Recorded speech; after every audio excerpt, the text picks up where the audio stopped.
when you have a central body of any kind that determines what the essential knowledge and skills are, that tends to set a spectrum, a limit on one side and the other of what is focused on in the classroom. However, that's not necessarily a bad thing.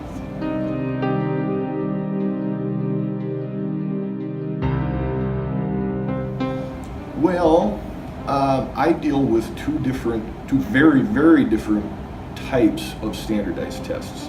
The advanced placement tests that are designed and administered by the College Board, and the STAR standardized test for U.S. history. That is, they're very, very different things that assess knowledge and skills at very different levels.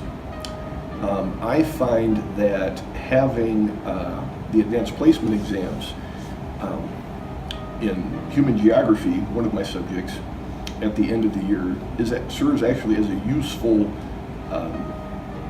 guidepost as we move throughout the school year to make sure that students are learning information and learning skills that are necessary in the course.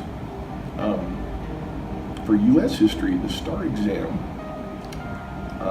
for at least in the way that I teach the class, the TEKS are always there in the background as we go through the college level analysis of the U.S. History Survey from pre-Columbian times to almost the present. The TEKS are just kind of there as, background noise.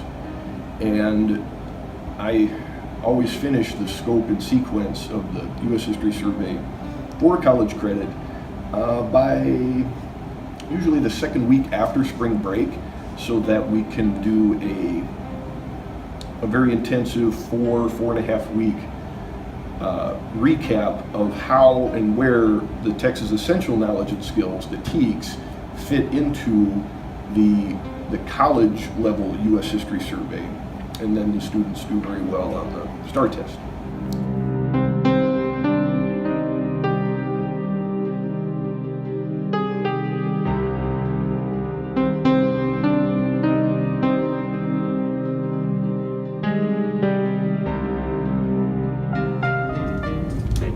Yes, they do. At least I think when you're middle school, you already have more, you've been exposed to that pressure more, and even regular testing, for them it's not a big deal. But right now, when I have a child that she's in 4th grade, right now, today she's taking the test. Last night she was really nervous, and even though we've been practicing, and I know she's ready for the math, she still gets nervous. And for being so young, as a parent, it hurts me to see her going through that struggle. I think, it might be a good thing, it might not, but as a parent, I don't see it as a good thing that she gets so nervous and she's so anxious. And I think that's when we put the kids that they don't enjoy the learning, they don't enjoy the process of learning, and they so concerned about passing, and failure for them is devastating. Failure is not like a learning, like it's supposed to be. Everyone fails when you're learning something, but right now they're putting them as you fail and you fail. So it's not a love for learning. That's why I don't like it.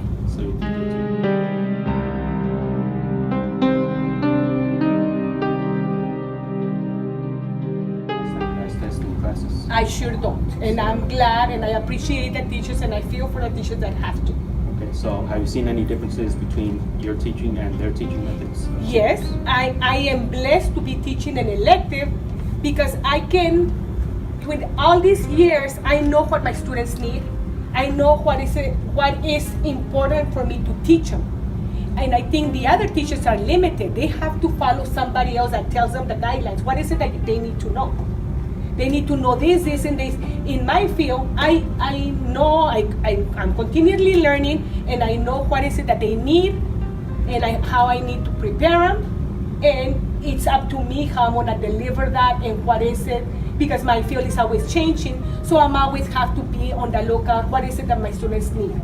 and I try to make it fun, and I have to adjust my teaching so they can enjoy it, and I don't think some of the other teachers have that flexibility of teaching so the students can enjoy it and get a topic that, you know what, this group of students is going to enjoy this, so let me go ahead and elaborate on this.